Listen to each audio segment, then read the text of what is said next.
In this video, I want to show you guys how I built a multi-million-dollar real estate portfolio while playing professional hockey for 13 years.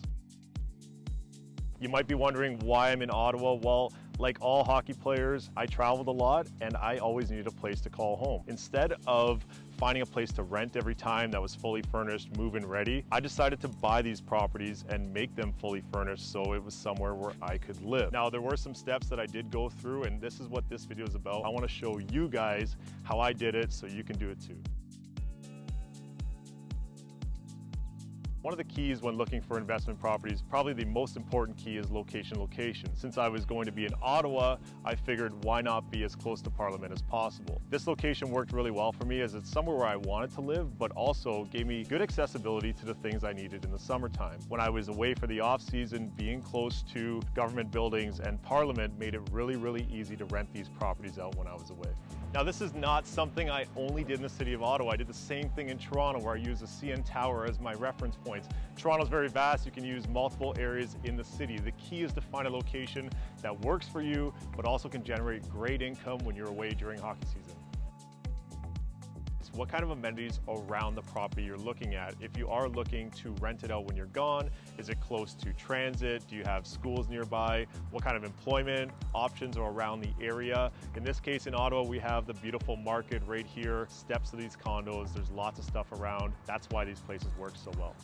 So you're probably wondering if I had one of those huge multi-million-dollar contracts that allowed me to buy all these properties that I was playing. The answer is a hard no. I went through the conventional mortgage process, 5% on the first property, 10% on the second one, 20% on the ones after that. Well, here's an important tip. When you're in season, it's a great idea to connect with a mortgage broker so you can get those financing processes done early. That way, when you do move home and you're ready to go shopping for that property, you have your finances locked in and you can get something as quick as possible.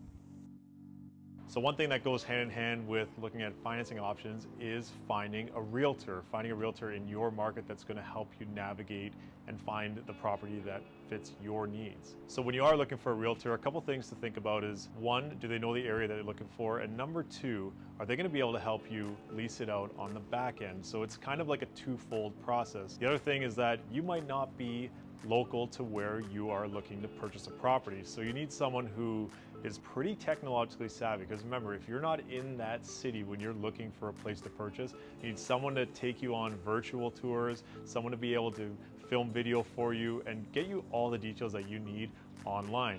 That is an option now. When I first started this process, my dad would take our old iPad, he would tether the phone to the iPad, and we did get it done, but that was my connection, was my father helped me out, and that's how we found these properties when I was away. When I came home, I was ready to make the decision, ready to buy, and then I got into them as soon as possible after landing and getting into that property.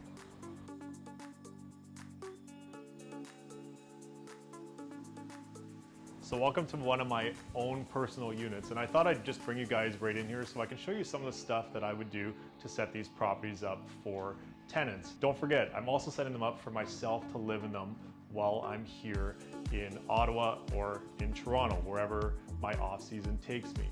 Think about what you need to live in the apartment that would make you happy, because typically for tenants who are looking for fully furnished rentals, they're going to want the same things. Oh, and keep in mind, here's one of the best hacks, is that when you furnish this property, when you move out and go play wherever you're playing, you don't have to take out the furniture. It stays with the unit. So you got to keep that in mind. That might kind of lead you to not spending money on the super high-end stuff, but definitely don't cheap out. I did do a video that talks about how to furnish a property properly. Check that video out for all those tips and tricks. One thing as we go through this property, we got to think, so couch, pillows, throw blankets. Now, the tenants specifically for this unit, I have multiple tenants that all work at the same corporation here downtown, and they've all asked for the same thing. They wanted a desk. So this unit, a little bit more specific to that. However, on a typical unit, TV stand, TV, internet's connected, so same kind of thing. You keep it connected, all inclusive,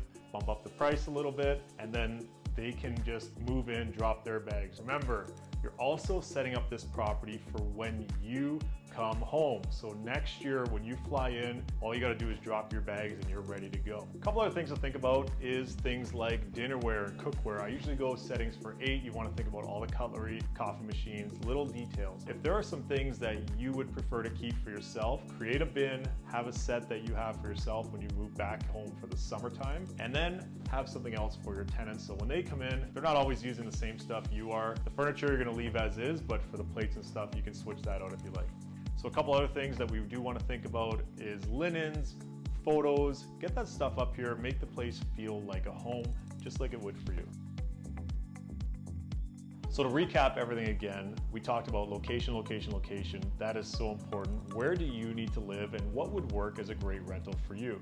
You also want to check into different property types. Maybe a condo is better situated for you than a house or vice versa. That's really dependent on your needs and where you are in your career, your life, and all that stuff. Now the rules could be different depending on if you're in Canada or the USA. The other thing to think about is who you want to work with. Now you're going to want a realtor that is very tech savvy. It can help you navigate this process while you're away during the season. Now let's take it one step further, and how do you get more than one property? Depending on where you're located, they're going to be able to use that rental income to help offset the cost of the mortgage. So when you go apply for a second mortgage, there's a portion of that income that can be used for mortgage qualification. And that's something between you and your mortgage broker to sort out. But this is where you can start to springboard from 1 to 2 to 3 and multiple properties. The key with this is that it's a long-term play. You always want to remember that you're probably trying to have a 10, 12, 15-year pro career. And if you buy that property earlier in your career, 9, 10 years down the road, somebody's gonna be paying that mortgage down for you for the better part of you owning the place. I also recommend having a great accountant that you work with and you trust that's gonna help you navigate this. In Ontario, we do have foreign buyer rules. In the US, it could be different, but I know specifically for Ontario. So that's something that you gotta work out with your accountant and the mortgage broker. Everybody works as a team to help you.